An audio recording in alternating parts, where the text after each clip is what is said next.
The small alien ship moved slowly through the darkness of space. Its smooth, curved walls glowed with a soft blue light that pulsed like a heartbeat. Inside the ship, Captain Zaraki pressed her thin fingers against the viewing window and stared. At the blue planet below, Earth, the world of the humans. Zaraki was small, even for her kind. She stood only 3 feet tall, with pale skin that seemed to glow from within. Her large eyes were dark purple, and they held worry as she watched the planet spinning slowly beneath her ship. Her people, the Velinari, had been studying humans. For many years, what they had learned made them afraid. "Captain," called her second officer from across the bridge. "The gravity engines are making strange sounds again." Zaraki turned away from the window. She had known this mission was dangerous. The ship was old, and they were far from home. But the Council of Elders had insisted someone must watch the humans closely. They needed to know if these creatures were planning to leave their world and spread across the galaxy. "How bad is it?" she asked, walking to the control panel where green lights blinked in patterns she had known since childhood. "The stabilizers are failing," her officer replied. His voice was tight with fear. "If we lose them completely, we will be pulled into the planet's gravity well." Zaraki felt her heart race. She had read the reports about humans. They were violent creatures who fought endless wars with each other. They ate other living beings, including creatures that could think and feel. Her people believed humans were the most dangerous predators in the galaxy. "Can we repair the engines?" she asked Dot before anyone could answer. The ship shuddered. The lights flickered, and Zaraki heard a grinding sound from deep within the vessel. The gravity engines were dying.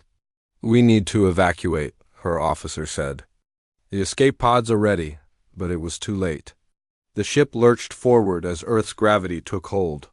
Zaraki grabbed onto the nearest support beam as her crew rushed to their stations. Through the window, she could see the blue world growing.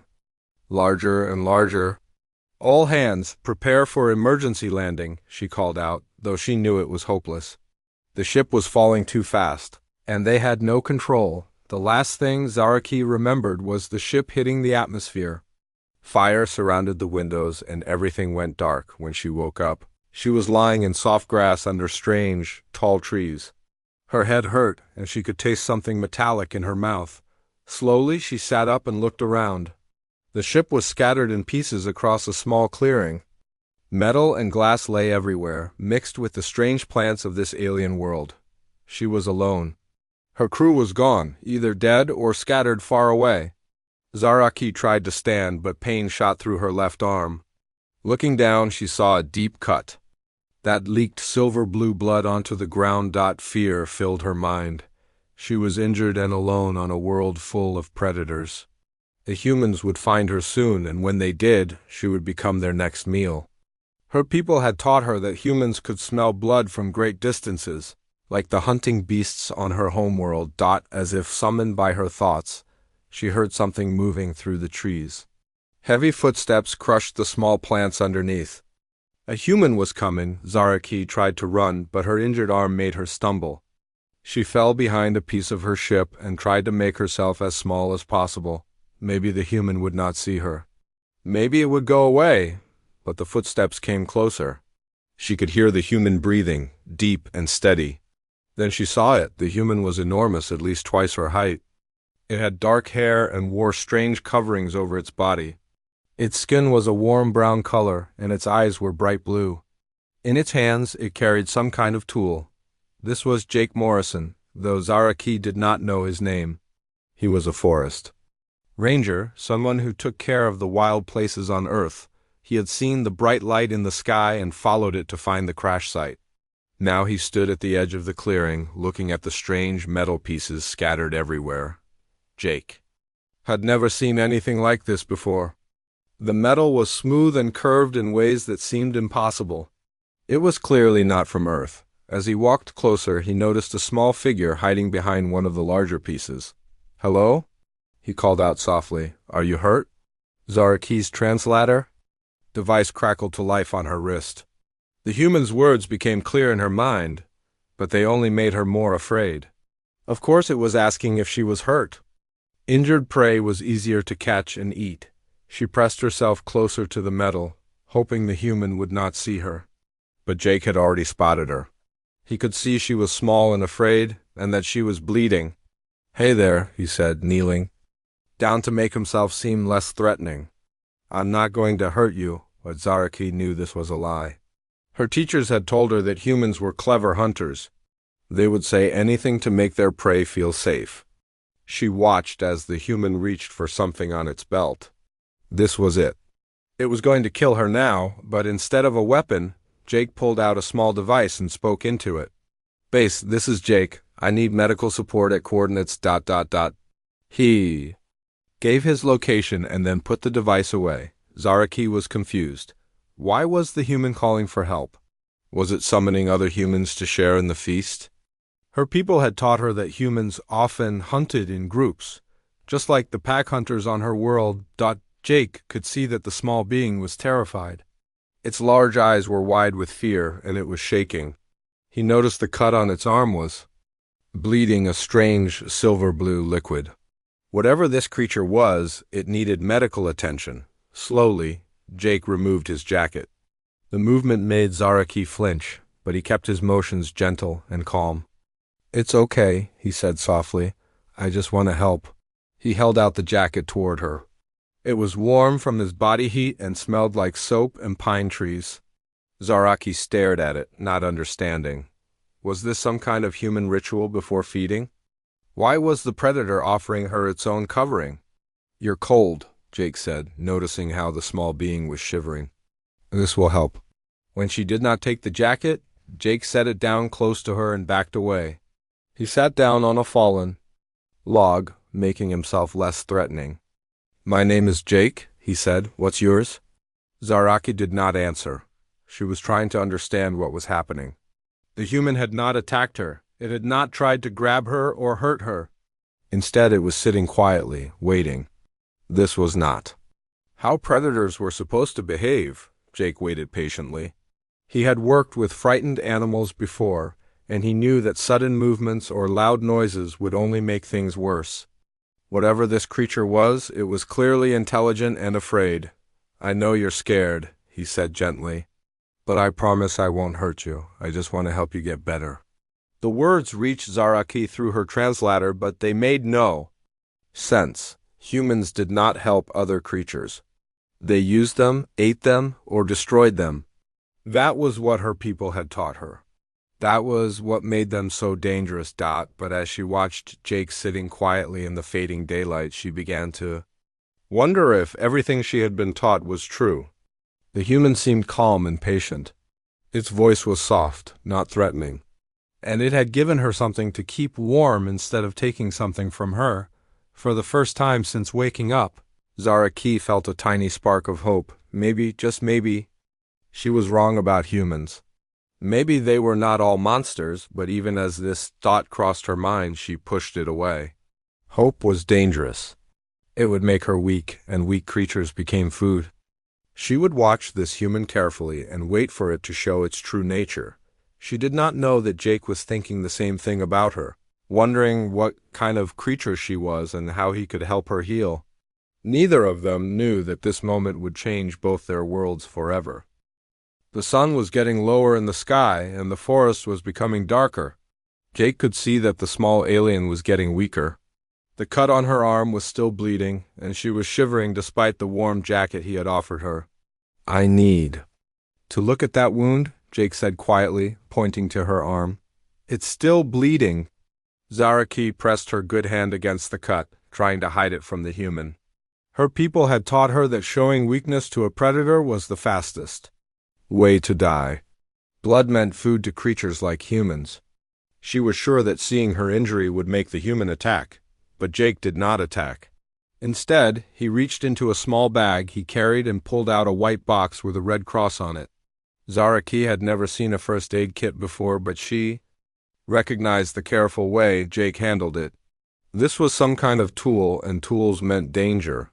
"This is medicine," Jake explained, opening the box slowly so she could see inside. "It will help stop the bleeding and keep infection away." Zaraki did not understand all the words, but she could see bottles and white strips of cloth inside the box. Her translator told her that Jake was talking about medicine, but she did not believe it. Humans did not give medicine to their food. They wanted their prey to be weak and easy to catch. Jake pulled out a small bottle and poured some clear liquid onto a white cloth. The smell was sharp and clean. "This might sting a little," he said, "but it will clean the wound." When he started to move toward her, Zaraki tried to back away, but she was already pressed against the metal piece from her ship, and there was nowhere to go. Jake saw her fear and stopped.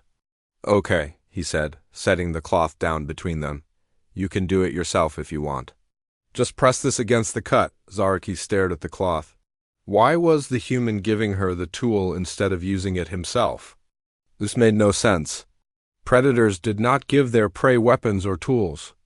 They kept all the power for themselves. Jake waited patiently, watching as she slowly reached for the cloth. When she touched it to her wound, she gasped.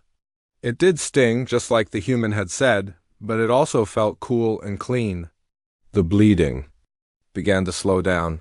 "Good," Jake said with a smile. "Now we need to wrap it up." He pulled out a long white strip of cloth and showed her how to wrap it around her arm. Zaraki was confused by his actions. The human was helping her become stronger, not weaker. This was the opposite of what a predator should do. As she wrapped the bandage around her arm, Jake watched her carefully. She was clearly intelligent and could learn quickly. Her movements were graceful, and her large eyes showed she was thinking about everything he did. "Are you hungry?" Jake asked when she finished with the bandage. The question made Zaraki freeze. This was it. The human was going to eat her now. She had seen him being kind only because he was preparing her for consumption. Now he was asking if she was ready to be eaten, but Jake was already reaching into his bag again. This time, he pulled out a small package wrapped in shiny material. He opened it and showed her what was inside. There were small pieces of dried fruit and nuts mixed together. "Trail mix," he explained, taking a few pieces and eating them himself. "It's food for hiking." Zaraki watched him eat the small pieces. He chewed slowly and swallowed, then took a drink from a water bottle. When he was done, he held out the package to her. "Try some," he said. "The dried fruit is sweet." This was the most confusing thing yet. The human was offering her food instead of making her into food. Zaraki had never heard of a predator sharing its meal with prey. Her people had taught her that humans were selfish creatures who took everything for themselves. She looked at the pieces in the package. They were small and brown and did not look dangerous. Slowly, she reached out and took one. It was soft and sweet, unlike anything she had ever tasted. Her stomach growled, reminding her that she had not eaten since before the crash. Jake smiled when he saw her eat. "Good, right? Here, have some more." He poured more of the trail mix into his hand and offered it to her. Zaraki took it carefully, still not understanding why the human was being kind to her. With each bite, she felt stronger and less afraid. While she ate, Jake looked around the crash site. The metal pieces were scattered everywhere, and some of them were still warm. He could see that this had been a real spaceship, not something from Earth. The small being sitting near him was truly an alien from another world. "Where are you from?" he asked gently. Zaraki's translator worked on the question, but she did not want to answer. Telling the human about her homeworld might give him ideas about invading it. Her people had always said that humans wanted to conquer everything they found. When she did not answer, Jake tried a different question. "What's your name?" Again, Zaraki stayed silent. Names had power, and giving her name to a human might be dangerous. But Jake did not seem angry about her. Silence. He just nodded and continued eating his trail mix. "That's okay," he said. "You don't have to tell me anything you don't want to. I just want you to feel safe." The word safe made Zaraki think. She had never felt safe around any creature except her own people. But sitting here with Jake, eating food and having her wound cleaned, she almost did feel safe. It was a strange and uncomfortable feeling. As the sun continued to set, Jake started gathering dry wood from around the clearing. Zaraki watched him with growing alarm. Fire was dangerous. Her people used it only for special ceremonies, and even then, they were very careful with it. I'm going to make a fire, Jake explained, seeing her worried expression. It will keep us warm tonight and help other people find us. Other people, Zaraki felt her fear return. Jake was calling more humans to come and find them. Soon she would be surrounded by a pack of predators, all ready to share in eating her. But Jake was already building a small pile of wood in the center of the clearing. He pulled out a small device and clicked it several times. Tiny sparks jumped from it onto the dry wood, and soon flames began to grow. The fire was warm and bright, and it made the clearing feel less scary. Jake sat down on the other side of the fire, far enough away that Zaraki did not feel threatened. The flames danced between them, casting moving shadows on the trees around them. Better? Jake asked, warming his hands over the fire Zaraki had. To admit that it was better. The warmth felt good on her skin, and the light pushed away the darkness of the forest. She moved a little closer to the fire, still watching Jake carefully. Jake pulled out more food from his bag. This time it was a flat, brown strip that he held over the fire. Jerky, he explained. Dried meat? Meat. Zaraki felt sick. She had been right about humans being predators. They ate other creatures just like her people had taught her. She pushed herself away from the fire, suddenly afraid again, but Jake noticed her reaction. Oh, he said, understanding. You don't eat meat, do you? He put the jerky back in his bag and pulled out something else. It was a small, round cracker made from plants. How about this instead? It's just grain and seeds. Zaraki was surprised again. The human had noticed that she did not want to eat meat, and he had offered her something else. This was not the behavior of a mindless predator. This was the behavior of someone who cared about her feelings. She took the cracker and ate it slowly. It was plain but filling.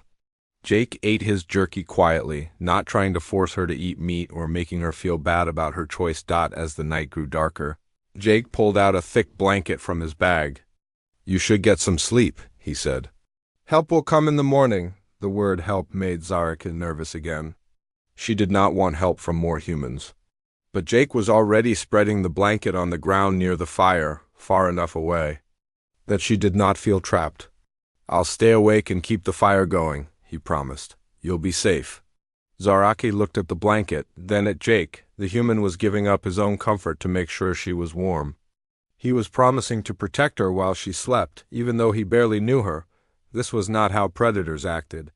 Predators took what they wanted and left nothing for others. But Jake kept giving her things: food, medicine, warmth, safety. He asked for nothing in return. Slowly, Zaraki moved toward the blanket. She wrapped it around herself and lay down on the soft ground. The fire was warm, and she could hear Jake moving quietly on the other side of the flames, for the first time. Since the crash, she felt like she might survive the night. But she still did not understand why the human was being kind to her. Everything her people had taught her about humans was wrong, and that scared her more than anything else. As she closed her eyes, she wondered what other things her people had been wrong about. Maybe humans were not the monsters she had been taught to fear. Maybe they were something else entirely, but she would not let herself hope. Hope was dangerous, and she was still alone on a world full of creatures she did not understand. Tomorrow would bring new challenges, and she would need to be ready for them. Jake kept his promise and stayed awake all night, feeding the fire and watching over his strange, small guest. He did not know that his simple acts of kindness were changing everything Zaraki thought she knew about his species. Neither of them knew that this was only the beginning of a friendship that would change both their worlds forever.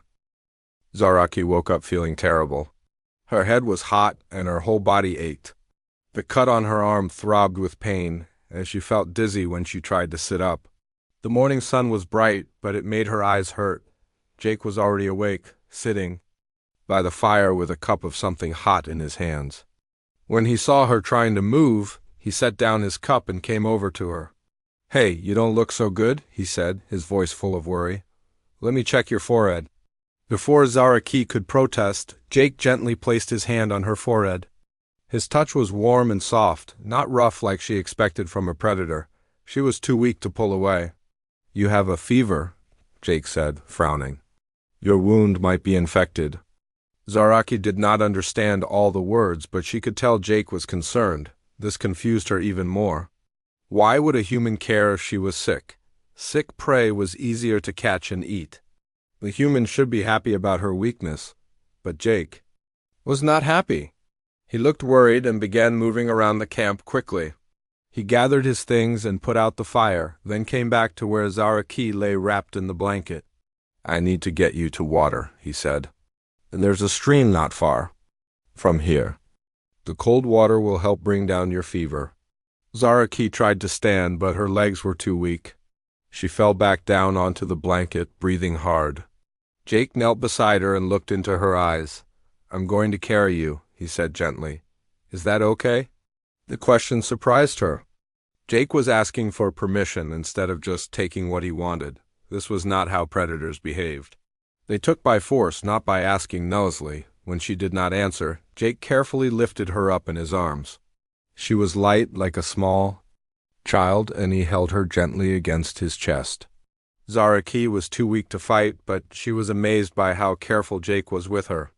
He walked slowly through the forest, making sure not to bump her against any branches. The stream was clear and cold, running over smooth rocks. Jake sat Zaraki down on the soft grass next to the water and knelt beside her. "This is going to be cold," he warned, then cupped some water in his hands and gently poured it over her hot forehead. The water felt wonderful on her burning skin. Jake continued to cool her face and neck with the stream water, his movements gentle and patient.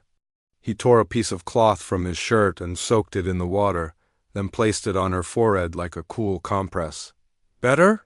he asked, and Zaraki found herself nodding. It was better. The fever was still there, but the cold water helped her think more clearly. Jake refilled his water bottle from the stream and helped her drink. The water was clean and tasted better than anything from her ship. As she drank, she watched Jake's face. He looked tired, like he had not slept well, but his eyes were kind. "Why?" she whispered, using her voice for the first time since the crash. Jake looked surprised to hear her speak. "Why what? Why help me?" she asked, her translator making her words clear to him. "I am not human. I am not your kind." Jake sat back on his heels, thinking about her question. "Because you're hurt," he said finally, "and you're afraid." "I can't just leave someone who needs help." "But I am different," Zaraki said, confusion clear in her voice. "My people taught me that humans only help other humans. They said you hate creatures who are not like you." Jake's expression became sad. "Some humans do hate what's different," he admitted, "but most of us try to help anyone who needs it. It doesn't matter what you look like or where you come from." This was the opposite of everything Zaraki had been taught. Her people had said that humans were tribal creatures who only cared about their own kind. They were supposed to attack anything different or strange. "Your people were wrong about us," Jake said gently, as if he could read her thoughts. "Just like maybe we've been wrong about your people too." Before Zaraki could respond, they heard voices calling through the forest. Jake stood up and called back, "Over here, by the stream." Zaraki felt panic rise in her chest. More humans were coming. Soon she would be surrounded by a pack of predators, all ready to share in her capture. She tried to crawl away, but Jake knelt down beside her. "It's okay," he said softly. "These are my friends. They're here to help." 3 humans emerged from the trees. There was a woman with short brown hair carrying a large bag, a man with gray hair who walked with a careful step, and a younger man with bright eyes who looked around the clearing with interest. "This is Lisa," Jake said, pointing to the woman. "She's a medical expert. And this is Tom and Danny. They're part of our rescue team." Lisa knelt down beside Zaraki, moving slowly, so she would not be frightened. "Hello there," she said in a gentle voice. "I'm here to help you feel better." Zaraki expected the humans to grab her or tie her up, but they did not. Instead, they formed a circle around her, giving her space while staying close enough to help. Lisa opened her bag and pulled out instruments that looked more advanced than Jake's simple first aid kit. May I look at your arm? Lisa asked, waiting for permission just like Jake had done. Slowly, Zaraki held out her injured arm. Lisa carefully unwrapped the bandage Jake had applied and looked at the wound. She made soft, concerned sounds as she examined it. It's infected, she told Jake. But not badly. Some antibiotic cream and fresh bandages should help. Lisa cleaned the wound with gentle care, then applied a white cream that felt cool and soothing. She wrapped it in clean, soft bandages that were much better than the strips Jake had torn from his shirt. There, she said with a smile.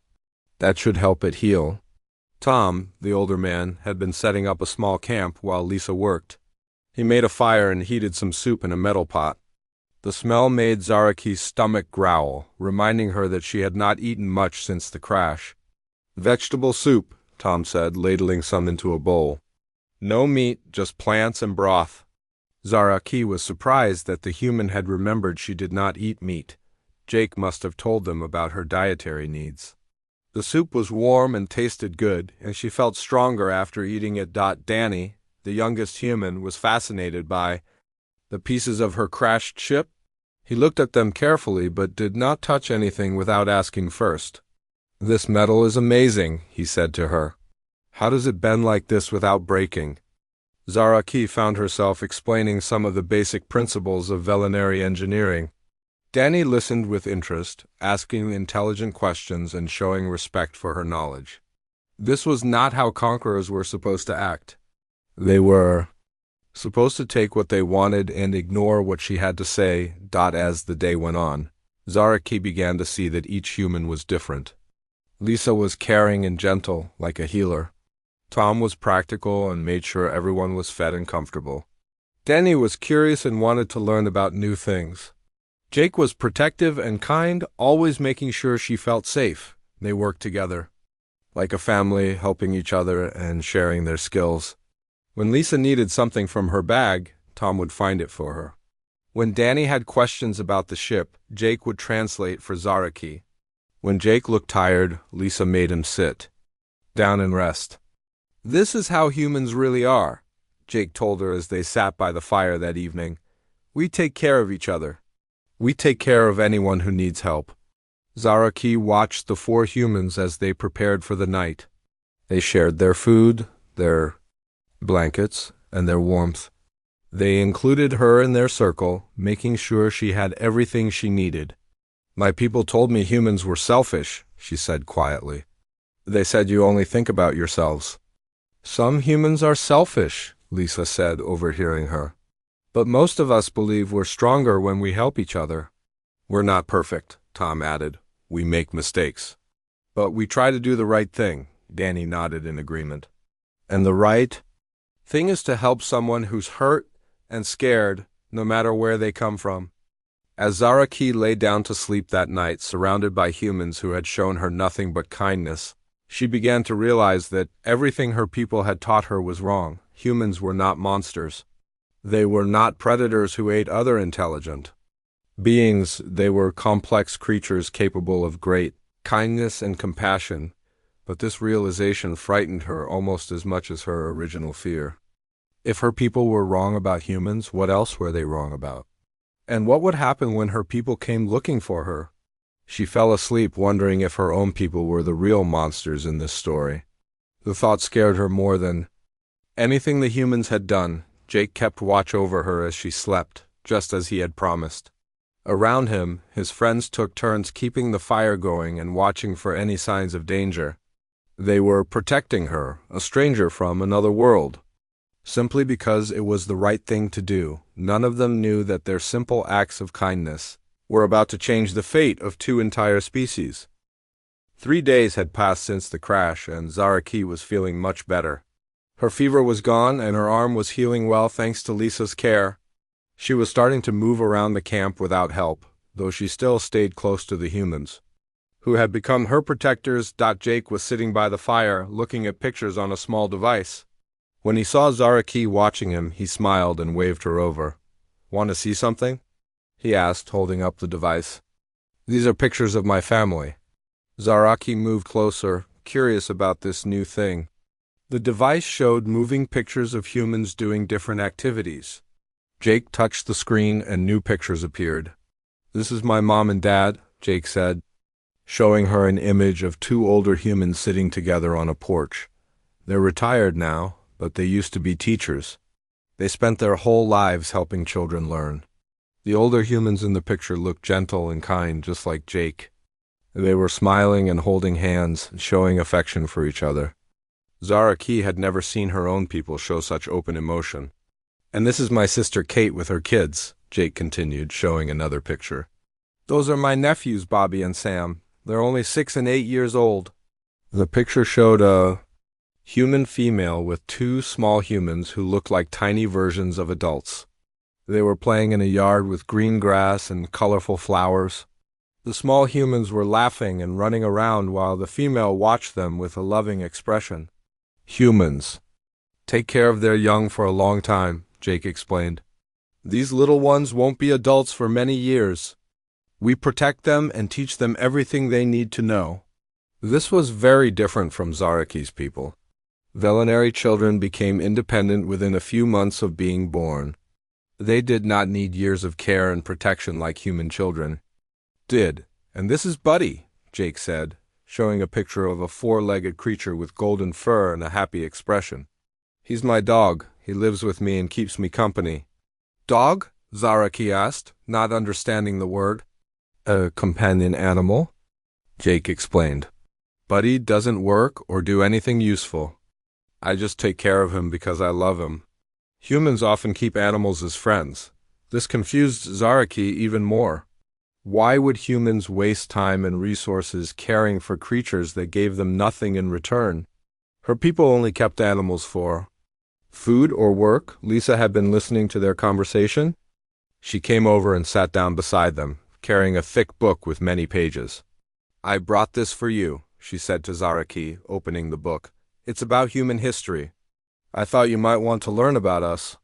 The book had pictures and words, describing how humans had lived throughout time. Lisa showed her images of ancient humans living in caves, then building houses, then creating cities with tall buildings. "Humans have always lived in groups," Lisa explained. "We work together to build things and solve problems. We're stronger when we help each other." She turned to a page showing humans helping other humans during a flood. The pictures showed people rescuing strangers from dangerous water, sharing food with those who had lost their homes, and rebuilding houses for families they had never met. "But your people told me humans fight wars," Zaraki said, remembering her lessons about human violence. Lisa's expression became sad. "Yes, we do fight sometimes. Humans aren't perfect. We make mistakes and sometimes we hurt each other." She turned to different pages that showed battles and destruction. Zaraki felt vindicated. This was proof that humans were violent creatures, just like her people had taught her. But then Lisa turned to more pages. These showed humans helping wounded enemies, sharing food with prisoners, and working together to rebuild after wars ended. "We fight, but we also forgive," Lisa said. "We learn from our mistakes and try to do better. Look at this." She showed pictures of humans from different countries working together to explore space, cure diseases, and protect the environment. The pictures showed humans with different colored skin and different clothes, all cooperating on important projects. "We used to fight because we were different from each other," Lisa explained. "But we learned that our differences make us stronger. Now we work together." Danny came over to join them, carrying his own collection of books and pictures. "I brought some stories," he said excitedly. "Stories about humans helping animals and saving other species." He showed Zaraki pictures of humans rescuing whales from fishing nets, protecting forests where animals lived, and caring for injured birds until they could fly again. There were stories of humans who spent their entire lives studying and protecting creatures that most people never even saw. "This man spent 40 years studying gorillas," Danny said, pointing to a picture of an older human sitting peacefully near large, furry creatures. He learned their language and protected them from hunters. He never hurt them, just watched and learned. "And this woman saved hundreds of elephants," he continued, showing another picture. She built a safe place where baby elephants could grow up without being hurt by poachers. These stories amazed Zaraki. Her people had taught her that humans destroyed everything they found. But these pictures showed humans protecting and caring for other species, even when those species could not help humans in return. Tom had been quietly listening while he prepared dinner. Now he spoke up from where he was cooking over the fire. "You know what I think?" he said, stirring a pot of soup. "I think your people and my people have been watching each other from far away, seeing only the bad things. We never got close enough to see the good things." He ladled soup into bowls and brought them over to the group. "Humans can be violent and selfish, but we can also be kind and generous. Maybe your people are the same way." This thought had been growing in Zaraki's mind for days. She was starting to realize that her people might have made the same mistake about humans that humans had probably made about her people. "My people are afraid," she admitted quietly. "We have been watching humans for a long time, but only from a distance. We saw your wars and your weapons, and we decided you were dangerous." "We probably look dangerous from the outside," Jake agreed. "But most humans just want to live in peace and take care of their families. What are your people like?" Lisa asked gently. "Are they kind to each other?" Zaraki thought about this question. Her people were peaceful among themselves, but they were also cold and distant. They did not show emotions the way humans did. They did not hug their children or laugh with their friends.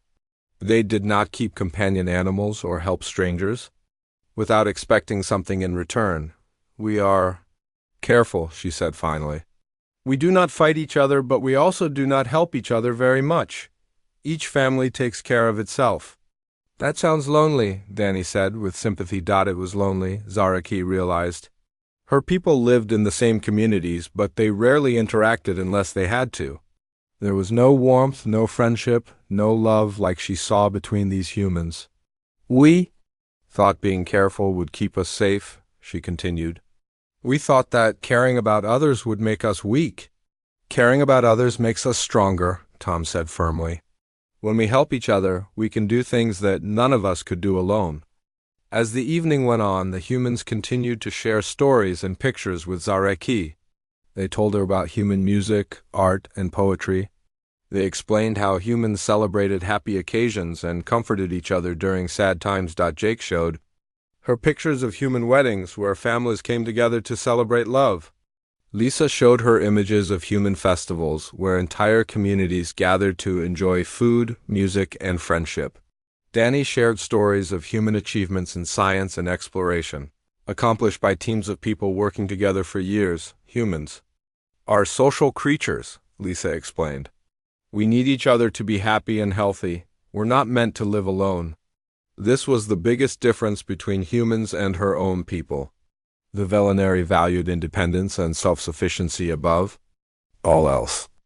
They saw emotional connections as weaknesses that could be exploited by enemies, but watching these humans, Zaraki could see that their emotional connections made them stronger, not weaker.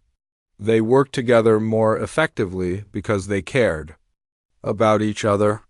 They were braver because they knew others would help them if they failed. They were happier because they shared their joys and sorrows with friends. "I think I understand now," Zaraki said as they prepared for sleep. "My people have been alone for so long that we forgot how to be together. We forgot that other creatures could be friends instead of enemies." "It's not too late to remember," Jake said kindly. "Maybe this is why you crashed here. Maybe it's time for our peoples to meet each other properly." As Zaraki lay down under her blanket that night, she felt hope for the first time since leaving her homeworld. Maybe humans and Velinari could be friends. Maybe they could learn from each other and become stronger together. But she also felt a growing worry in her heart. Her people would come looking for her eventually, and when they did, they would expect to find her captured or dead. They would not expect to find her healthy and happy among human friends. What would happen when two species who had misunderstood each other for so long finally met face to face? Would her people be willing to listen to what she had learned? Or would they attack first and ask questions later? On the morning of the seventh day, everything changed. Zaraki was helping Lisa organize medical supplies when a shadow passed over the forest. Everyone looked up to see 3 large ships hovering silently above the trees. The ships were sleek and silver, just like the one Zaraki had crashed in. "Your people?" Jake asked quietly, standing close to Zara-Ki. She nodded, but her face showed fear instead of relief. "Yes, that is my brother's ship in the front. But Jake, there are too many ships. They think you have hurt me." The ships descended slowly, their engines making a humming sound that made the trees shake. Lisa, Tom, and Danny gathered around Zaraki and Jake, but they did not look afraid. They looked ready to protect her if needed. A beam of light shot down from the largest ship, and 3 figures appeared in the clearing. They were all Velinari, with the same pale skin and large eyes as Zaraki. But unlike her, they wore dark clothing and carried strange weapons that glowed with blue energy. The tallest one stepped forward and spoke in the Velinari language. Zaraki's translator picked up his words and shared them with the humans. "I am Commander Kessmore of the Velinari fleet," he said in a cold voice. "I am here for my sister. Release her immediately, or we will destroy this entire area." Zaraki stepped forward, moving between her brother and the humans. "Kessmore, stop. These humans have not hurt me. They saved my life." Her brother looked at her with surprise and anger. "Sister, what have they done to you? Your mind has been poisoned by these predators. Stand aside so we can eliminate them." "No," Zaraki said firmly. "You don't understand. Everything we were taught about humans is wrong. They are not predators. They are kind and caring people."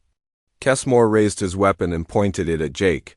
"Look how they have corrupted your thoughts. These creatures are known killers. They eat other intelligent beings and destroy everything they touch." Jake raised his hand slowly, showing he was not armed. "We don't want to fight," he said calmly. "Your sister is right.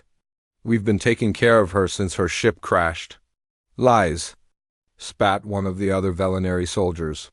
"Humans always lie before they attack. We have studied your species for decades. You are nothing but violent savages." Lisa stepped forward, keeping her movements slow and non-threatening. "If we wanted to hurt her, why would we heal her wounds? Why would we feed her and keep her warm? To make her weak and helpless," Kessmore replied. "That is how predators work. They make their prey trust them before striking." Zaraki felt sick as she listened to her brother's words. He sounded exactly like she had when she first met Jake. He was so filled with fear and prejudice that he could not see the truth right in front of him.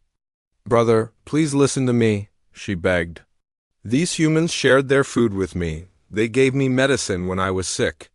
They protected me when I was afraid. They asked for nothing in return." "You have been brainwashed," Kessmore said coldly. "Guards, eliminate the humans. We will take our sister home and cure her of this mental poison." The 2 Velinari soldiers raised their weapons, preparing to fire. But Jake stepped forward, putting himself between the weapons and Zaraki. "Don't hurt her," he said simply. "If you want to blame someone, blame me. I'm the one who found her first." Danny and Tom moved to stand beside Jake, and Lisa positioned herself next to Zaraki. The 4 humans were ready to die to protect an alien they had known for less than a week. "See?" Kessmore said with disgust. "They use her as a shield. They hide behind the weak to protect themselves." But Zaraki could see what her brother could not.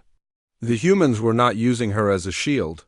They were shielding her with their own bodies. They were willing to sacrifice themselves to keep her safe. "No, brother," she said, tears flowing down her face. "They are protecting me from you. They are protecting me from us."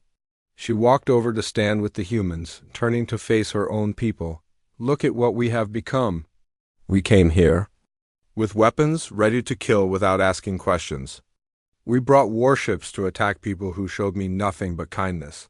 Who are the real predators here?" Kessmore's face showed shock and anger. "How dare you defend these monsters? They have completely destroyed your loyalty to your own kind." "No," Zaraki said firmly. "They have shown me what loyalty really means. True loyalty is not blind obedience to fear and hatred. True loyalty is standing up for what is right even when it is difficult. She pointed at the ships hovering above them. Look at us, brother. We brought an entire fleet to attack 4 people, who were caring for 1 injured alien. We were ready to destroy them without even talking to them first. If anyone here is acting like a monster, it is us. The other Velinary soldiers looked uncertain. They had expected to find their captain being tortured or held prisoner. Instead, they found her healthy and defending her captors. Jake stepped forward, again ignoring the weapons pointed at him. Commander, I know you don't trust us. Your people have good reasons to be afraid of humans. We've made mistakes in our past. But we've also learned from those mistakes, Lisa added. We've learned that working together is better than fighting. We've learned that differences make us stronger, not weaker. Tom nodded in agreement. Your sister taught us things about your people and your technology. In return, we taught her about our culture and our values. We both became better by sharing knowledge. Danny pulled out his collection of pictures and books. Look at these. They show humans helping other species, protecting creatures that are different from us. We're not perfect, but we try to do better every day. Kessmore looked at the pictures with suspicion, but Zaraki could see that some of his soldiers were interested. They had never seen images of humans showing kindness to other creatures. These could be fake, Kessmore said, but his voice was less certain than before. Then ask your sister, Jake said. Ask her what we did when we found her injured and afraid. Ask her how we treated her when she was sick and helpless. Zaraki looked into her brother's eyes. Everything they say is true. When I crashed, I was sure they would eat me. That is what we were taught to believe. But instead they gave me food. When I was injured, they healed me. When I was cold, they gave me warmth. When I was afraid, they gave me safety. She took a deep breath and continued. For 7 days, I have lived among these humans. I have seen how they care for each other.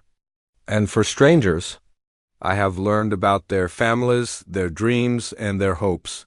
They are not the monsters we thought they were. But the reports, one of the soldiers protested, the evidence of their violence and destruction, is real, Zaraki admitted. Humans can be violent, just like any species. But they can also be incredibly kind and generous. We only looked at their worst qualities and ignored their best ones. Jake walked slowly toward S'more, keeping his hands visible and non-threatening. Commander, we know our species have misunderstood each other, but it doesn't have to stay that way. We can learn to work together. Your sister is proof that our peoples can be friends, Lisa added. She's healthy and happy because we chose cooperation over conflict.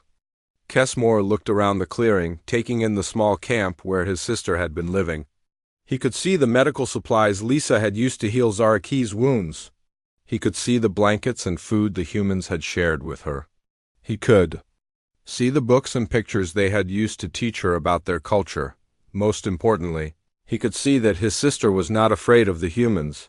She stood with them willingly, defending them against her own people. If you truly care about other species, Zaraki said to her brother, then you will put down your weapons and talk to these people. You will learn what I have learned. You will see that the real enemy is not each other, but the fear and hatred that keeps us apart. For a long moment, nobody moved. The Velinary soldiers kept their weapons raised, but their faces showed doubt. The humans stood ready to protect Zaraki, but they made no aggressive moves. Finally, Kessmore slowly lowered his weapon. I do not understand what has happened here, he said. But I can see that my sister believes in these humans. I can see that she is not being held against her will. He signaled to his soldiers, and they reluctantly lowered their weapons as well. Very well, we will talk. But if this is some kind of trick, if you try to harm my sister or my people, we will respond with force. Fair enough, Jake said with a smile. How about we start with some food? Lisa makes great soup, and Tom always has enough for everyone. As the tension in the clearing began to fade, Zaraki felt hope growing in her heart. This was just the beginning, but it was a good beginning. 2 species that had feared each other for generations were finally going to sit down and talk. She looked At Jake, who had been willing to die to protect her from her own people. She looked at her brother, who was slowly beginning to question everything he had been taught about humans. Maybe, just maybe, fear and hatred could be defeated by kindness and understanding. Maybe two very different species could learn to see past their differences and become friends. The real predator had not been humans or Velinari. It had been the fear that kept them apart. And today, that predator had finally been defeated by the simple power of compassion and the courage to see the truth. As the sun set over the forest clearing, humans and Velinari sat together around a campfire for the first time in history.